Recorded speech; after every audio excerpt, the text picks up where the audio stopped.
Mangalagiri bypass ఆత్మకూరులో Lakshmi group ఆధ్వర్యంలో Shri Dhanalakshmi auto agencies private limited నూతనంగా ఏర్పాటు చేసిన Tata Hitachi dealership showroom machine care facility సంబంధించి కూడా మంత్రి లోకేష్ ప్రారంభించడం జరిగింది. గత ప్రభుత్వం బుల్డోజర్లను విధ్వంసానికి వినియోగిస్తే ప్రజాప్రభుత్వం అభివృద్ధికి వాడుతోందన్నారు.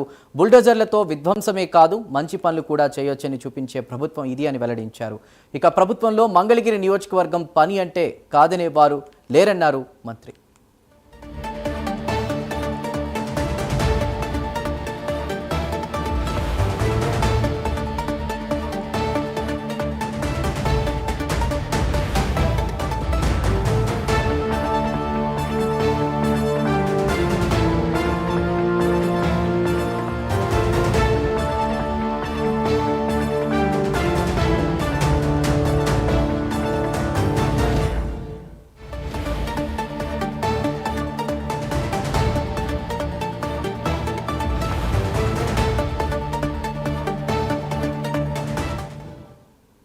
మంగళగిరి బైపాస్ ఆత్మకూరులో లక్ష్మీ గ్రూప్ ఆధ్వర్యంలో Shri Dhanalakshmi auto agencies private limited నూతనంగా ఏర్పాటు చేసిన Tata Hitachi dealership showroom machine care ఫెసిలిటీని మంత్రి లోకేష్ ప్రారంభించారు.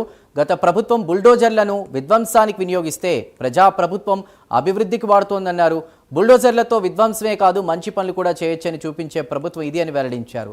ప్రభుత్వంలో మంగళగిరి నియోజకవర్గం పనంటే కాదనే వారు లేరన్నారు మంత్రి. మంగళగిరి ప్రజలకు అందుబాటులో ఉంటానని, దేశంలోనే మంగళగిరి నియోజకవర్గాన్ని నెంబర్ 1గా అభివృద్ధి చేస్తామని లోకేష్ స్పష్టం చేశారు.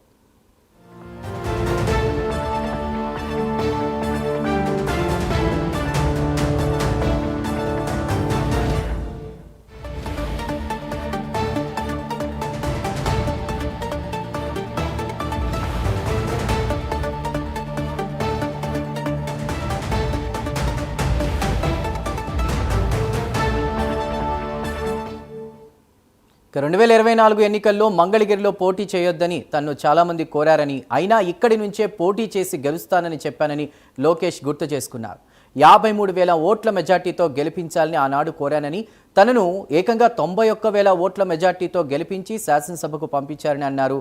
ఎంత పని ఒత్తిడి ఉన్నా ముందు మంగళగిరికే ప్రాధాన్యత ఇస్తానని, గూగుల్ ఎంత ముఖ్యమో ఈ డీలర్షిప్ కూడా తనకు అంతే ముఖ్యమని అన్నారు.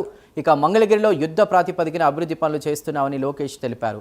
బుల్డోజర్లను మంచి కార్యక్రమాలకు వినియోగిస్తున్నామని అన్నారు లోకేష్.